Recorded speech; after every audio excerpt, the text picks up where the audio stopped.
ይግቡ በ45000 ካሬ ሜትር ላይ ወደ ተንጣለለው የፊሶን ሪል ስቴት እንኳን ደህና መጣችሁ። ቤቶቻችን ተጠናቀዋል። ይምጡና ይረከቡ። በተንጣለለው የፊሶን መንደር ታውን ሃውስ፣ ቪላና አፓርትመንት እንደ ምርጫው አቀርበናል። ዘመናዊና ቅንጡ አፓርትመንቶቻችን ከባለ 1 እስከ ባለ 3 መኝታ ተሰናድተዋል። እርሶን ይጠብቃሉ። የከርሰ ምድር ውሃ፣ ለተለያዩ ፕሮግራሞች የሚሆን ሰፊ ቴራስ፣ 24 ሰዓት የማይቋረጥ ተጠባባቂ ጄኔሬተር፣ ሰፊና አስተማማኝ የመኪና ማቆሚያ፣ የደህንነት ካሜራ ጨምሮ ይሄ ቀረሽ የማይባል ዘመናዊና ቅንጡ አፓርትመንት። ምርጫው ቪላ ከሆነ ደግሞ የተሟላና በ340 ካሬ ሜትር ላይ ያረፈ በውስጡ 6 መኝታ ቤቶች፣ 7 መታጠቢያ ቤቶች፣ 2 ሳሎን፣ 1 ባህላዊና 1 ዘመናዊ ኩሽናዎችን በውስጡ ያቀፈ ቤትም አለን። ታውን ሃውስስ ቢሉ በፊሶን መንደር ምን ጠፍቶ 5 መኝታ ቤት፣ 6 መታጠቢያ ቤትን፣ 1 ባህላዊና 1 ዘመናዊ ኩሽና አካቶ በ190 ካሬ ላይ ያረፈ 2 መኪና ማቆም የሚያስችል ሰፊ ግቢ ያለው የፊሶን መንደር። ይምጡ፣ ዛሬውኑ የቤት ባለቤት ይሆኑ። በ0952 78 78 78 ወይም በ0952 79 79 79 ላይ ሃሎ ይበሉን። ፊሶን ሪል ስቴት የርሶ።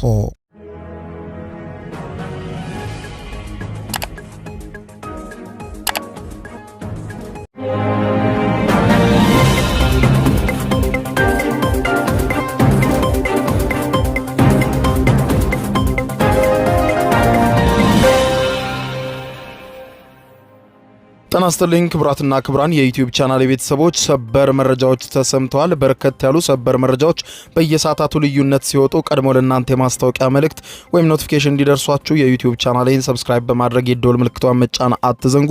ወደ ሰበር መረጃዎቹ ስናቀና በቀዳሚነት በመዲናችን አዲስ አበባ መነጋገሪያ የሆነውና በተለይም ደግሞ ጉለሌ በተባለው ክፍለ ከተማ በፖሊስ ጣቢያ በር ላይ አንድ የፖሊስ አባል አንድን ግለሰብ በክላሽንኮቭ ጠመንጃ ተኩሶ መግደሉ ከተሰማ በኋላ በጉዳዩ ዙሪያ ፖሊስ መግለጫ አውጥቷል። ነዋሪዎችን ባስቆጣው በዚህ ግድያ ዙሪያ የአዲስ አበባ ፖሊስ መግለጫ ምን አለ? የፖሊስን መግለጫና ድርጊቱን በተመለከተ የማስደምጣችሁ ዘገባ ይኖራል። ወደ መካከለኛው ምስራቅ ስናቀና ጦርነቱ ዳግም የመጀመር እድሉ ሰፊ መሆኑን የሚያመለክቱ መረጃዎች ዛሬም መውጣታቸውን ቀጥለዋል። ከዚህ ቀደም የአሜሪካው ፕሬዝዳንት ዶናልድ ጄ ትራምፕ በተደጋጋሚ የመካከለኛው ምስራቅ ጦርነትን ዳግም ለመጀመር ቢሉም ሳውዲ አረቢያ፣ ኩዌትን ጨምሮ በቀጠናው ያሉ ሀገራት በግዛታቸው ውስጥ የሚገኘውን የጦር ሰፈርም ሆነ የአየር ክልላቸውን ለአሜሪካ ጦር አንፈቅድም፣ ዝግ ነው ማለታቸውን ተከትሎ ትራምፕ እስካሁን ጦርነቱን መጀመር ሳይችሉ ቆይተዋል። ይህንን ተከትሎ ግን በዛሬው ዕለት ሌሊት ዎል ስትሪት ጆርናል ይፋ ባደረገው ዘገባ ኩዌትና ሳውዲ አረቢያ ጥለውት የነበረውን እገዳ አንስተዋል ብሏል። ይህንንም ተከትሎ ትራምፕ ሌሊቱን በሰጡት መግለጫ ጦርነቱን ዳግም ጀምረዋለሁ ብለዋል። እንዲሁም ደግሞ የአሜሪካ የጦር መርከቦች ምናልባትም ዛሬ ፍቃድ ከሰጠው ከነገ ጀምሮ እያጀቡ የንግድ መርከቦችን ያሳልፋሉ ሲሉ ገልጸዋል። ኢራን በበኩሏ አሁንም ቢሆን መግለጫዬ አንድ ነው። ሆርሙዝ የባህር ወሽመጥ ከዚህ በኋላ የምደራደርበት አይደለም፣ የኢራን ንብረት ነው። ወደ ንብረታችን ወደ ግዛታችን የሚገባን ደግሞ እንመታለን ስትል ኢራን አስታውቃለች።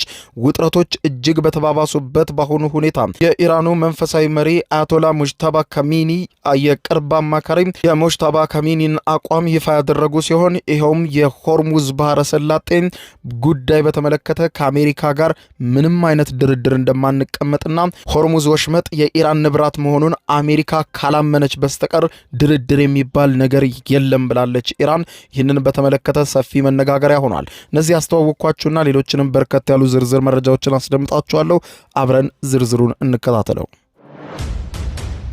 በቅድሚያም በአዲስ አበባ ከተሰማው አሳዛኝ ዜና እጀምራለሁ።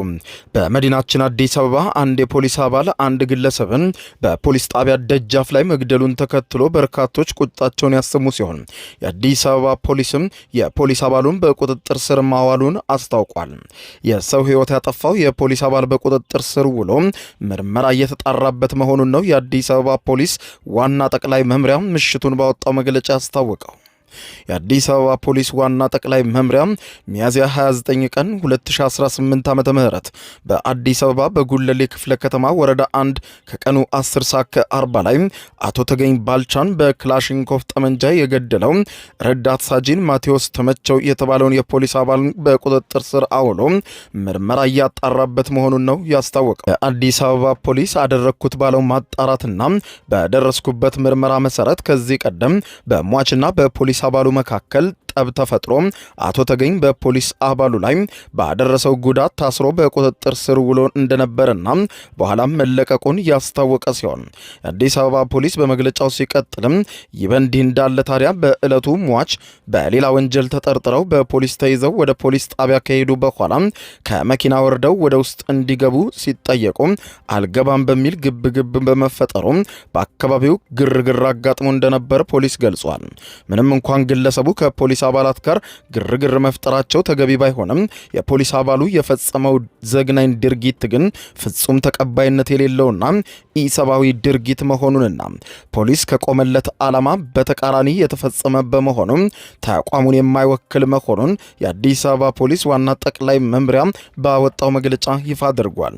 የአዲስ አበባ ፖሊስ ግለሰቦች ላይ የሚፈጸም መሰል ድርጊቶችን ፈጽሞ የማይታገስ መሆኑንና የግድያውን ምርመራ ውጤትም በቅርቡ ለሕዝብ እንደሚያሳውቅ ይህንን የፈጸመው ግለሰብን በቁጥጥር ስር እንዳዋለው ገልጸዋል። በተፈጠረው ድርጊት የአዲስ አበባ ፖሊስ ጠቅላይ መምሪያ የተሰማውን ሐዘን ይገልጻል ያለው መግለጫው በዚህም ለሟች ቤተሰቦች፣ ለዘመድ አዝማጆችና ጓደኞቹ በሙሉ መጽናናትን እንመኛለን ሲል ነው የአዲስ አበባ ፖሊስ በመግለጫው ያስታወቀው። ወደ ውጭ ዜናዎች ስናቀና መካከለኛው ምስራቅ በአሜሪካና በኢራን መካከል ያለው ጦርነት 70ኛ ቀኑን የተኩስ አቁም ስምምነቱ ደግሞ 31ኛ ቀኑን በያዘበት በዚህ በዛሬው ዕለት የዲፕሎማሲው ሂደት እጅግ አሳሳቢ በሆነ የጥበቃና የውጥረት ሽኩቻ ውስጥ ገብቷል። የዜና አውታሩ ሲኤንኤን ዛሬ ሌሊቱን እንደዘገበው የአሜሪካው ፕሬዝዳንት ዶናልድ ጄ ትራምፕ ጥቃታቸውን መልሰው ለመጀመር እያሰቡበት ባለው በአሁኑ ሰዓት ለሲኤንኤን የዜና ወኪል በሰጡት ቃለ ምልልስ አስተዳደራቸው ግጭቱን ለማቆም አቅዶ ስላቀረበው አዲስ የሰላም ሐሳብ ከኢራን በኩል እስከ ዛሬ ምሽት ድረስ የሰላም ሐሳቡን ምላሽ ከኢራኖች እየጠበቀን ነው ብለዋል። ፕሬዝዳንቱ ለሲኤንኤን ጋዜጠኛ ክሪስቲን ሆልምስ በሰጡት ማብራሪያ በዛሬው ዕለት ምሽት አንድ ደብዳቤ ደርሰናል ብለን አስበን ነበረ፣ ነገር ግን እስካሁን ድረስ አልደረሰንም ብለዋል። ኢራን ሆነ ብላ የሰላም ሂደቱን እያጓተተች እንደሆነ ያምኑ እንደሆነ የተጠየቁት ፕሬዝደንቱ ሲመልሱም እርግጠኛ ለመሆናቸውን ገልጸው ሁኔታውን በቅርቡ የምናውቀው ይሆናል ብለዋል። ፕሬዝደንቱ አስተያየት የተሰማው የአሜሪካ ውጭ ጉዳይ ሚኒስትር ማርኮ ሩቢዮ ጦርነቱን ለማቆም በተቀረጸው የሰላም ሐሳብ ዙሪያ ዩናይትድ ስቴትስ ከኢራን ይፋዊ ምላሽ በዛሬው ዕለት እንደምትጠብቅ ምሽቱን ካሳወቁ ከጥቂት ሰዓታት በኋላ ነው። ይህ አሜሪካን ለኢራናውያን የላከችውና በመገናኛ ብዙሃን ዘንድ በሰፊው እየተነጋገሩበት ያለው ባለ 14 ነጥብ የመግባቢያ ሰነድ ሙሉ ይዘቱ በይፋ ባይታወቅም የተለያዩ የአስተዳደር ባለስልጣናት እንደሚጠቁሙት ግን የኒውክሌር የጦር መሳሪያ ባለቤትነት ጉዳይ የሰነዱ ዋነኛ አካል ነው ተብሏል። ሰነዱ ኢራን የዩራኒየም ማበልጸግ ስራዋን ሙሉ በሙሉ እንድታቆም የሚጠይቅ መሆኑን ተነግሯል። በተጓዳኝ አሜሪካ በኢራን ላይ ጣለቻቸውን የባህር ላይ እገዳ የምታነሳበትና ኢራንም ያለምንም ቀረጥና ክፍያ ሁሉንም ሀገራት መርከቦችን በሆርሙዝ የባህር ወሽመጥ በኩል በነፃ እንዲተላለፉ የምትፈቅድበት ሁኔታዎችን ያካተተ መሆኑ ታምኗል። ይህ ዜና እስከተጠናከረበት ጊዜ ድረስ ሰነዱ ይህንን ይዟል የሚል ይፋዊ ማረጋገጫ የለም። ፕሬዝዳንት ዶናልድ ጄ ትራምፕም ምሽቱን ይደርሰናል ቢሉም አሁን በአሜሪካ አቆጣጠር እኩለ ሌሊት ያለፈ ሲሆን እስካሁን ድረስ ፕሬዝዳንቱ ምንም አይነት ሐሳብ እንዳልደረሳቸው መገናኛ ብዙሃን ዘግበዋል። በሌላ በኩል ኢራን የአሜሪካን የሰላም ሐሳብ በራሷ ጊዜ እየመከረችበትና እየመረመረችው እንደምትገኝና አሜሪካ ላስቀመጠችው የጊዜ ገደብ ፈጽሞ ትኩረት እንደማትሰጥና ትራምፕ እንደሚሉት ዛሬ ማታ ነገ ማታ የሚባል ነገር የለም፣ እያየሁት ነው፣ ከተመቸኝ እመልሳለሁ ብላለች። የኢራን የውጭ ጉዳይ ሚኒስትር ቃል አቀባይ እስማኤል ባጋኢ እንዳረጋገጡት ኢራን የቀረበላትን ሐሳብ በጥልቀት እየገመገመችው ነው ብለዋል። ለአሜሪካውያን ማስፈራሪያና የጊዜ ገደብ ምንም አይነት ኢራን ቦታ የላትም ብለዋል። የኢራኑ ፕሬዝዳንት መስዑድ ፔዜሽኪያን በበኩላቸው ሀገራቸው በጋራ መከባበርና በኢራን ጥቅሞች ላይ የተመሰረተ ወዳጅነት ከሌሎች ሀገራት ጋር ለማጠናከር እንደምትሰራ ገልጸው ሆኖም ግን ማንኛውንም አይነት የቅኝ ግዛት አዝማሚያዎችን ፈጽሞ ኢራን አትቀበልም፣ አጥብቃም ትቃወማለች ሲሉ አስጠንቅቀዋል። የቅኝ ግዛትና የብዝበዛ ፖሊሲ በመጪው ዓለም ውስጥ ምንም አይነት ቦታ አይኖረውም። ልክ መቻቻል በህዝባችን ባህል ውስጥ ስር እንደሰደደ ሁሉ ጭቆናን የመቃወም ትግልም የዚህች ሀገር ታሪክ አካል ሆኖ ያበስራል ሲሉ ፕሬዝዳንቱ ተናግረዋል። በተመሳሳይ የኢራን ውጭ ጉዳይ ሚኒስትር አባስ አራግቺ አሜሪካ ዲፕሎማሲያዊ መፍትሄ በተቃረበ ቁጥር ወደ ወታደራዊ ጀብደኝነት እንደምታዘነብል በመኮነን እስላማዊቷ ሪፐብሊክ ኢራን ለማንኛውም አይነት ጫና ፈጽሞ እጅ እንደማትሰጥ በድጋሚ አረጋግጠዋል። ወደ ወታደራዊው የጦርነት ቀጠና ስናልፍ የሆርሙዝ የባህር ወሽመጥ ከመቼውም ጊዜ በላይ የዓለም አቀፍ ፍጥጫ ማዕከል ሆኗል። የአሜሪካ ማዕከላዊ እዝ ባወጣው ይፋዊ መግለጫ እንዳስታወቀው ከሆነ የአሜሪካ ኃይሎች በአካባቢው የተጣለውን የባህር ላይ እገዳ ጥሰው ወደ ኢራን ወደብ ለማምራት መሞከሩም የኢራን ሰንደቅ ዓላማን በሚያውለበልቡ ሁለት የነዳጅ ጫኝ መርከቦች ላይ አርብ ዕለት ከባድ የጦር መሳሪያ ጥቃት ፈጽመዋል። የዩናይትድ ስቴትስ የባህር ኃይል ንብረት የሆነው ኤፍኤስ ሱፐር ሆርኔት የተሰኘው ዘመናዊ ተዋጊ ጀት በእነዚህ ሲስታር 3 በተሰኙና ሴቭጃ በተባሉ የኢራን መርከቦች የጭስ ማውጫ ቱቦዎች ላይ እጅግ ጥንቃቄ የተሞላበት ሚሳኤል በመተኮስ መርከቦቹ ወደ ኢራን እንዳይገቡ ከጥቅም ውጪ አድርጌያቸዋለሁ ብለዋል። ሁለቱም የድፍድፍ ነዳጅ ጫኝ መርከቦች ማንነታቸውን የሚገልጸውን አውቶማቲክ መረጃ ሰጪ ስርዓት ከሳምንታት በፊት በማጥፋት በድብቅ ሲንቀሳቀሱ እንደነበረ ነው የአሜሪካ ማዕከላዊ እዙ የሚገልጸው። ሴቭዳ የተሰኘው መርከብም ከ27 ቀናት በፊት የታወቀ የኢራን የነዳጅ ኮንትሮባንድ መስመር በሆነው የማላካም ባህር ወሽመጥ አካባቢ የታየች ሲሆን ሲስታር 3 ደግሞ ከአንድ ወር በፊት በዚሁ ቀጠና እንደነበረች ተመልክቷል። ከዚህም በተጨማሪ ማዕከላዊ እዙ ባሳለፍነው ረቡዕ ዕለት ሐስና የተባለች ሌላ የኢራን ነዳጅ ጫኝ መርከብ ላይ ተከታታይ ጥይቶችን በመተኮስ መርከቧ ላይ ጉዳት ማድረሱን አስታውቋል። ይህ የአሜሪካ የባህር ላይ እገዳ የኢራን የአጸፋ እርምጃ ፕሬዝዳንት ትራምፕ በቅርቡ ያቋቋሙትን ፕሮጀክት ፍሪደም የተባለውን ወታደራዊ ስምሪት ዳግም ወደ ስራ ሊመልሰው እንደሚችል ተነግሯል። የአሜሪካው ፕሬዝዳንት ዶናልድ ጄ ትራምፕ በነጩ ቤተ መንግስት ዋይት ሃውስ ሆኖ ለጋዜጠኞች በሰጡት መግለጫ ዛሬ ሌሊቱን እንዳስታወቁት ከሆነ የአሜሪካ የባህር ኃይል ባለፈው ሰኞ ያወጅኩትና ማክሰኞ እንዲቆም ያደረግኩትን የባህር ኃይላችን እያጀበ የሌሎች ሀገራትን የንግድ መርከቦች እንዲያሳልፍ የሚያደርገውን ኦፕሬሽን ባሳለፍነው ማክሰኞ አስቆሜው ነበር። አሁን ግን ዳግም እንዲጀመር አደርገዋለሁ ብለዋል።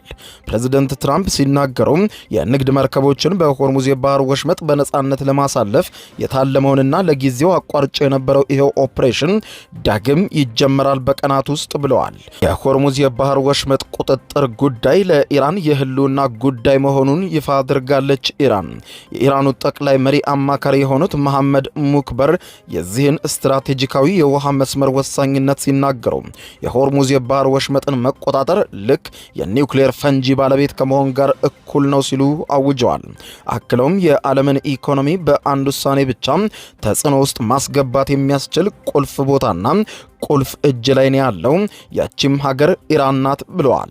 እጅግ ታላቅና ውድ የሆነ አጋጣሚ ነው በኢራኖች እጅ የገባው ሲሉ ኢራን ይህንን ስፍራ በፍጹም አሳልፋ እንደማትሰጥና በየትኛውም ሁኔታ ለድርድር እንደማትቀመጥበት አረጋግጠዋል። ይህም ደግሞ አሜሪካው ፕሬዝዳንት ዶናልድ ጄ ትራምፕ ለሚጠብቁትና የሆርሙዝ የባህር ወሽመጥን አስከፍታለሁ በሚለው ሀሳባቸው ጉዳይ ፈጽሞ የማይቻል እንደሆነና በኢራን ይሁንታ ብቻ ነው ከዚህ በኋላ የሆርሙዝ ወሽመጥ የሚተዳደረው ስትል ነው ኢራን ይፋ ያደረገችው። በተግባርም የኢራን ጦር ኃይሎች በሆርሙዝ የባህር ወሽመጥ ቁጥጥራቸውን እያጠበቁ ይገኛሉ። የኢራን አብዮታዊ ዘብ IRGC የባህር ኃይል ሐሙስ ምሽት ባካሄደው የተቀናጀ ጥቃት በአሜሪካ የባህር ኃይል ንብረቶች ላይ ከፍተኛ ጉዳት ማድረሱንና 3 የአሜሪካ አጥፊ መርከቦችንም ከውሃ መስመሩ መጥቶ እንዲሸሹ ማስገደዱን አስታውቋል። በተጓዳኝም የኢራን የባህር ኃይል ኦሽንኮይ የተባለች የነበረችውን የነዳጅ ጫኝ መርከብ በዛሬው ዕለት ሌሊት በኦማን ባህረ ሰላጤ ላይ የኢራንን የነዳጅ ንግድ ለማስተጓጎል ሞክራለች በሚል በቁጥጥር ስር እንደዋላት ተዘግቧል። የኢራን የነዳጅ ሚኒስትር ሞህሰን እንደገለጹት ከሆነ አሜሪካና እስራኤል ያደረሱት ጥቃት ቢኖርም የሀገሪቱ የነዳጅ ምርትና ኤክስፖርት ግን ያለምንም መስተጓጎል ቀጥሏል ብለዋል። በተባበሩት መንግስታት ድርጅት የኢራን አምባሳደር የሆኑት አሚር ሰኢድ አራቫኒ ለተባበሩት መንግስታት ድርጅት በዛሬው ዕለት ሌሊት በሰጡት መግለጫ ለጸጥታው ምክር ቤት ፕሬዝደንትም በላኩት ጠንካራ ደብዳቤ አሜሪካም በፋርስ ባህረ ሰላጤና በሆርሙዝ የባህር ወሽመጥ ላይ የምትወስደው ማናቸውንም የጥላቻ እርምጃ ሊወገዝ ይገባል ብለዋል። ኢራን በማንኛውም ሁኔታ ተኩስን ከተከፈተባት እንደስከዛሬው ራሷን የመከላከል ተፈጥሯዊ መብት እንዳላት የተባበሩት መንግስታት ድርጅት ሊያውቀው ይገባል ሲሉ አሳስበዋል። አምባሳደሩ አክለውም የአሜሪካ ጦር በጃክሰን ወደብና በሆርሙዝ ባህር ወሽመጥ አቅራቢያ ባሉ የኢራን የነዳጅ መርከቦችና የባህር ዳርቻዎች ላይ የፈጸመውን ጥቃት በመጥቀስ የአሜሪካ ፕሬዝደንት በግልጽ ያመኑበት ይህ የጥቃትና የትንኮሳ ድርጊት የኤፕሪል 8ቱን የተኩስ አቁም ስምምነት በግልጽ የጣስና የተባበሩት መንግስታት ድርጅት ቻርተር አንቀጽ 2 እና 4ን የሚቃረን ነው ብለዋል። አምባሳደሩ አክለውም ይህ የአሜሪካ እርምጃ የባህር ላይ ዘረፋ መሆኑን ገልጸው ድርጊቱ የሚቀጥል ከሆነ መዘዙ ከቀጠናውም አልፎ ዓለም አቀፍ ሰላምን ወደሚያናጋ አስከፊ አደጋ እያደገ ነው ብለዋል። ለዚህም ደግሞ አሜሪካ ሙሉ ኃላፊነቱን እንደምትወስድ የተባበሩት መንግስታት ድርጅት ሊያውቅ ይገባል ብለዋል። በሌላ በኩልም በተባበሩት መንግስታት ድርጅት የሩሲያ ቋሚ መልእክተኛ አምባሳደር ቫሲሊ ኔቤንዚያን አሜሪካ በኢራን ላይ እንዲጸድቅ ያቀረበችው የጸጥታው ምክር ቤት የውሳኔ ሐሳብ ሙሉ በሙሉ ውድቅ አድርገውታል።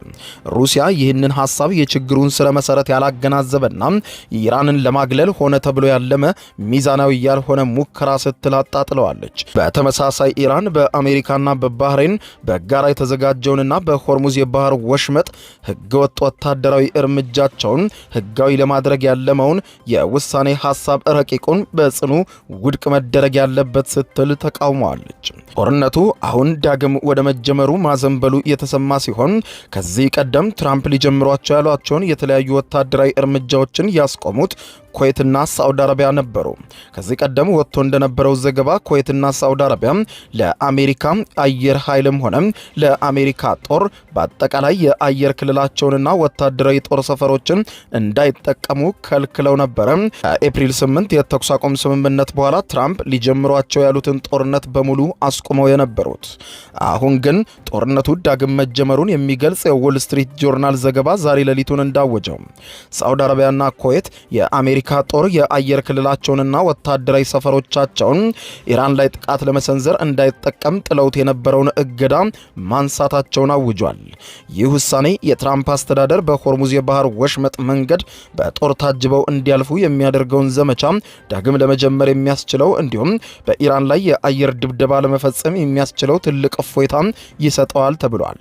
አንድ የሳዑዲ አረቢያ ባለስልጣን ሪያድ አየር ክልሏን ለአሜሪካ ጦር ክፍት አድርጋለች የሚለውን ሪፖርት ውድቅ በማድረግ ዜናው ለአጠራጣሪ ምክንያቶች የሚሰራጭ የፈጠራ ወሬ ነው፣ እስካሁን ድረስ በዚህ በኩል ማረጋገጫ መስጠት አንችልም፣ ሳዑዲ አረቢያ የአየር ክልሏን አሁንም ለአሜሪካ የጦር ጀቶችና እንዲሁም በሳዑዲ አረቢያ የሚገኘውን የጦር ሰፈርም አሜሪካ ለጊዜው እንዳትጠቀም አግደናታል ብለዋል።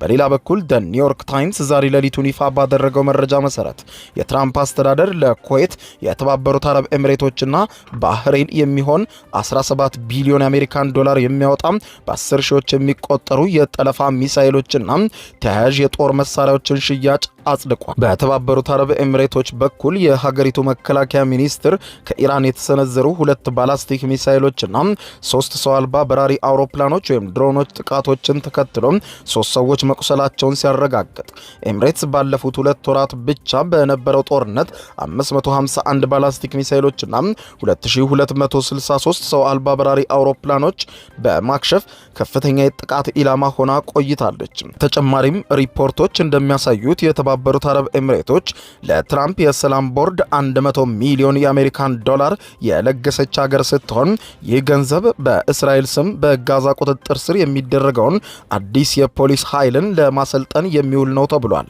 ይህ በእንዲህ እንዳለ ታዲያ የጦርነቱ ዜና የዓለምን የፋይናንስና የነዳጅ ገበያ በእጅጉ እያናጋው ይገኛል። አንዩዥዋል ዌልስ የተባለው የገበያ እንቅስቃሴ መከታተያ መድረክ ባወጣው አስገራሚ የዛሬ ሌሊቱ መረጃ መሰረት ባሳለፍነው ማክሰኞ ዕለት አሜሪካና ኢራን ጦርነቱን ሊያቆሙ ተቃርበዋል የሚል ዘገባ በአክሲዮስ የዜና ወኪል ከመውጣቱ ከጥቂት ደቂቃዎች በፊት ማንነታቸው ያልታወቁ ነጋዴዎች በነዳጅ ገበያ ላይ ወደ 920 ሚሊዮን የአሜሪካን ዶላር የሚጠጋ የውርርድ ንግድ ወይም ቁማር አካሂደው ነበር።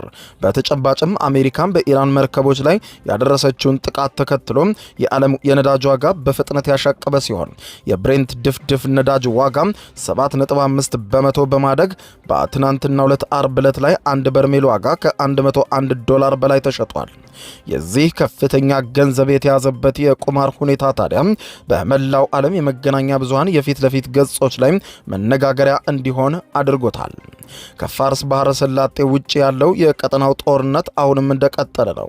የሊባኖስ ብሔራዊ የዜና ኤጀንሲ እንደዘገበው ከሆነ የእስራኤል የጦር አውሮፕላኖች በናባቴ አውራጃ የሚገኙትን ዱዌር ሐሩፍ እንዲሁም ሐቡሽ የተባሉ ከተሞች ላይ በፈጸሙት ከባድ የአየር ጥቃት 2 ሕፃናትን ጨምሮ 11 ሰዎች ሕይወታቸውን ሲያጡ 36 ሰዎች ላይ ደግሞ ከባድ የመቁሰል አደጋ አጋጥሟል። ኢራን ይህንን በእስራኤል በኩል በቤሩት ደቡባዊ ክፍሎች ላይ ባሉ መኖሪያ አካባቢዎች ላይ የተፈጸመውን ጥቃት የሽብር ተግባር ስትል በጽኑ ያወገዘችው ሲሆን የሊባኖሱ ሄዝቦላም በበኩሉም ወደ ሊባኖስ ግዛት እየገፉ በሚገኙ የእስራኤል ወታደሮች ላይ 13 የሚሆኑ ያነጣጠሩ ወታደራዊ ጥቃቶችን በተሳካ ሁኔታ ፈጽሜያለሁ ሲል አውጇል።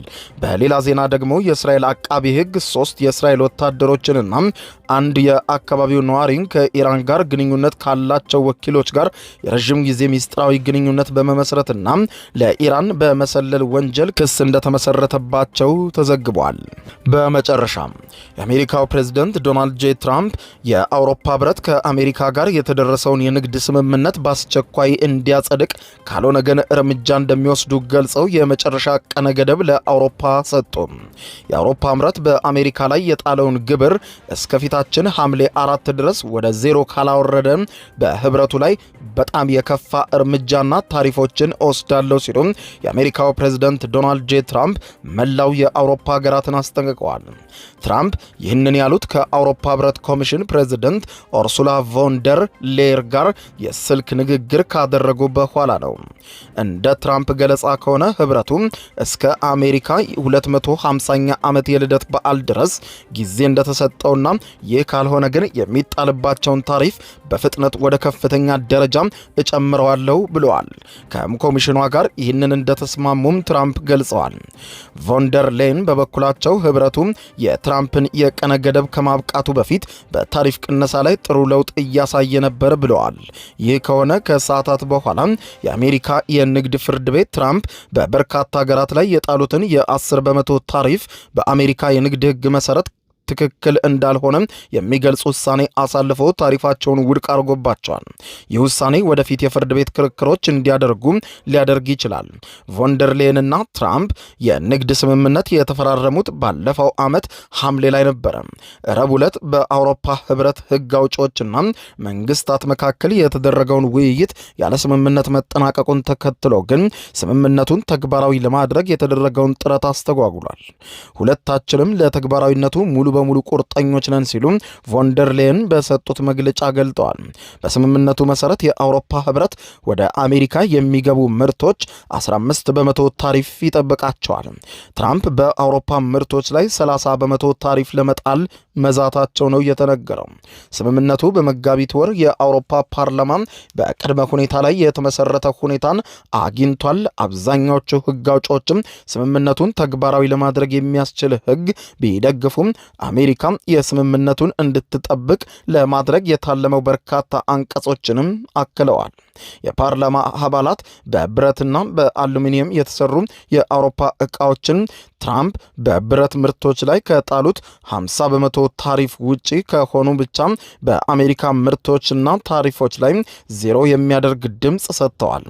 ሐሳቡ በፓርላማው ቢጸድቅም ስምምነቱ በ27ቱ አባል ሀገራት ጭምር መጽደቅ ይኖርበታል።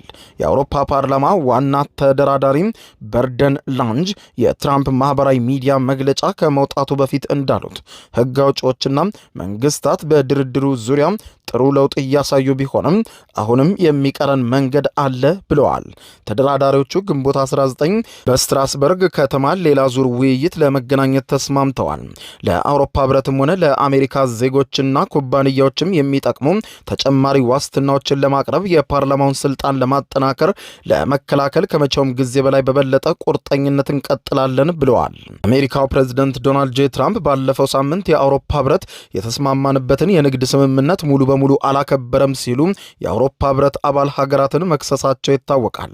በዚህም በጭነት ተሽከርካሪዎችና በሌሎችም ተሽከርካሪዎች ላይ የተጣለው የታሪፍ ጭማሪ ከ10 በመቶ ወደ 25 በመቶ እንደሚያሳድጉ ሲዝቱ እንደነበር ይታወሳል። ክቡራን አድማጮች ለሰዓቱ ብታደምጧቸው ያልኳቸው አጫጭር መረጃዎች የሰማችኋቸው ነበሩ። ከሰዓታት በኋላ በሌላ መረጃ ተመልሰን እስከምንገናኝ በያለንበት የዓለም ዳር ቸር እንቆይ። የዩቲዩብ የስኬት ሚስጥሮችን በዝርዝር የያዘው የአቤል ብርሃኑ የወይኗ ልጅ መጽሐፍ ሁለተኛ እትም በገበያ ላይ። ዩቲዩብ ለመጀመር በአጭር ጊዜ ስኬትን ለመቀዳጀት አስበዋል? ዩቲዩብ ብጀምር ስንት ብር አገኘሁም ብሎ አስበዋል? እንግዲያውስ በዩቲዩብ 2 የወርቅ 3 የብር ሽልማቶችን ያገኘው የአቤል ብርሃኑ የወይኗ ልጅ የዩቲዩብ ሚስጥሮች መጽሐፍ በዝርዝር ሁሉንም ያብራራሉታል። ዛሬውኑ ገዝተው ህልሞን እውን የሚያደርጉበትን የዩቲዩብ የስኬት መንገድ ይጀምሩ። በሀገር ቤት አከፋፋይ አዲስ አበባ ሜክሲኮ ኮሜርስ መጽሐፍት መደብር። በውጭ ሀገራት ለምትገኙ ከአማዞን ላይ ብታዙ በቀናት ውስጥ ደጁ ይደርሳል። የአማዞን ሊንኩን እዚህ ቪዲዮ ኮሜንት ላይ ያገኙታል። የዩቲዩብ ሚስጥሮች፣ ዘመኑ ጋር ተፈላጊ መጽሐፍ።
ይግቡ በ45000 ካሬ ሜትር ላይ ወደ ተንጣለለው የፊሶን ሪል ስቴት እንኳን ደህና መጣችሁ።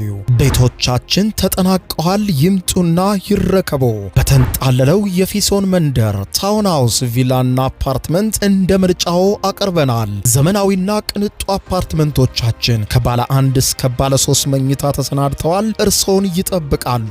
የከርሰ ምድር ውሃ፣ ለተለያዩ ፕሮግራሞች የሚሆን ሰፊ ቴራስ፣ 24 ሰዓት የማይቋረጥ ተጠባባቂ ጄኔሬተር፣ ሰፊና አስተማማኝ የመኪና ማቆሚያ፣ የደህንነት ካሜራ ጨምሮ ይሄ ቀረሽ የማይባል ዘመናዊና ቅንጡ አፓርትመንት። ምርጫው ቪላ ከሆነ ደግሞ የተሟላና በ340 ካሬ ሜትር ላይ ያረፈ በውስጡ 6 መኝታ ቤቶች፣ 7 መታጠቢያ ቤቶች፣ 2 ሳሎን፣ 1 ባህላዊና 1 ዘመናዊ ኩሽናዎችን በውስጡ ያቀፈ ቤትም አለን። ታውን ሃውስስ ቢሉ በፊሶን መንደር ምን ጠፍቶ 5 መኝታ ቤት፣ 6 መታጠቢያ ቤትን፣ 1 ባህላዊና 1 ዘመናዊ ኩሽና አካቶ በ190 ካሬ ላይ ያረፈ 2 መኪና ማቆም የሚያስችል ሰፊ ግቢ ያለው የፊሶን መንደር። ይምጡ፣ ዛሬውኑ የቤት ባለቤት ይሆኑ። በ0952 78 78 78 ወይም በ0952 79 79 79 ላይ ሃሎ ይበሉን። ፊሶን ሪል ስቴት የርሶ